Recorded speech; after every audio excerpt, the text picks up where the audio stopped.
You, the Christian leaders, quote and unquote, in the comfort of your mega churches, knowing the truth, what have you said?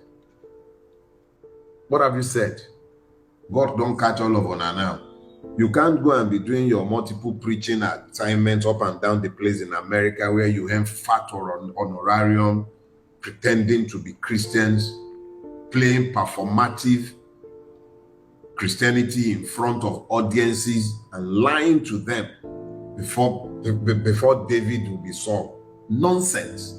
And you know it, all of you. If you are not busy drinking tea with God, you are busy lying to people, telling them to be fasting and praying where you should speak forthrightly in condemnation of evil. You are silent. You sold Nigeria. Look all around you. Look all around you. Which one of our national institutions have you heard speaking or acting against the overwhelming madness that has overtaken Nigeria? And let me speak. When you talk about institutions, there are multiple institutions that undergird the state. There's the religious institutions. Yep. Whatever religion, every religion begins or proceeds from a point of morality. That morality at some point forms the basis of the norms of that society. And those are what becomes eventually codified as laws to some extent. What are the religious authorities in Nigeria? What are they doing? They sold Nigeria. The religious authorities in Nigeria sold Nigeria. The church in Nigeria sold Nigeria. Your silence in the face of evil, your rationalization of evil, your continuing explanation of evil, telling the people to fast and pray in the face of evil that you know are being perpetrated by men, renders you complicit in the sale of Nigeria to evil. The Muslims, I'll show you. Muslim ticket.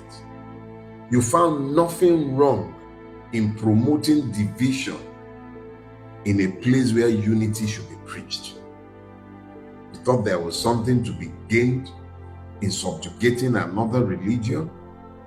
What has that battered you? Exactly what? It is easy to point to the Muslim leadership of northern Nigeria. But what about the ones in southern Nigeria? What about them? What is it about the Muslim ticket that seemed like such a fantastic idea to you in a place like Nigeria? It was a distraction.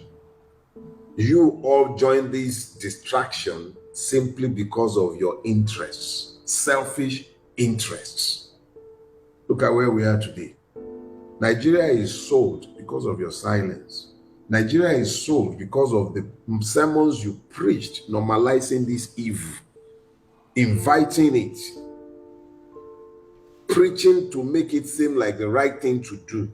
You normalized it. You are just as guilty as those who are bearing the arms today and killing men and women. What have you said about those who go into churches, abduct people from churches? Have you spoken against it? Have you condemned it, or they are honey, kafis?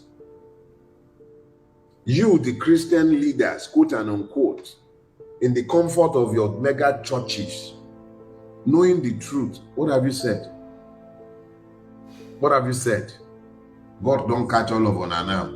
You can't go and be doing your multiple preaching assignments up and down the place in America where you earn fat or honorarium, pretending to be Christians, playing performative Christianity in front of audiences and lying to them before David will be Saul. Nonsense. And you know it, all of you. If you are not busy drinking tea with God, you are busy lying to people, telling them to be fasting and praying where you should speak forthrightly in condemnation of evil. You are silent. You sold Nigeria. You sold Nigeria because you are part of the institutions of state. At the end of the day, what is your use? If salt loses its saltiness, of what value is it? exactly what is your value if a society is collapsing in the manner of Nigeria. On every church corner, you find a church, or you find, in every street corner, you find a church or you find a mosque. And yet, evil reigns, and it is normalized as long as they bring their tithe and offering. Nothing excites you about speaking truth to power, because it will lead to exclusion and they will not call you to the state house to come and say morning prayer. You're saying morning prayer for persons that you know are evil in the extreme.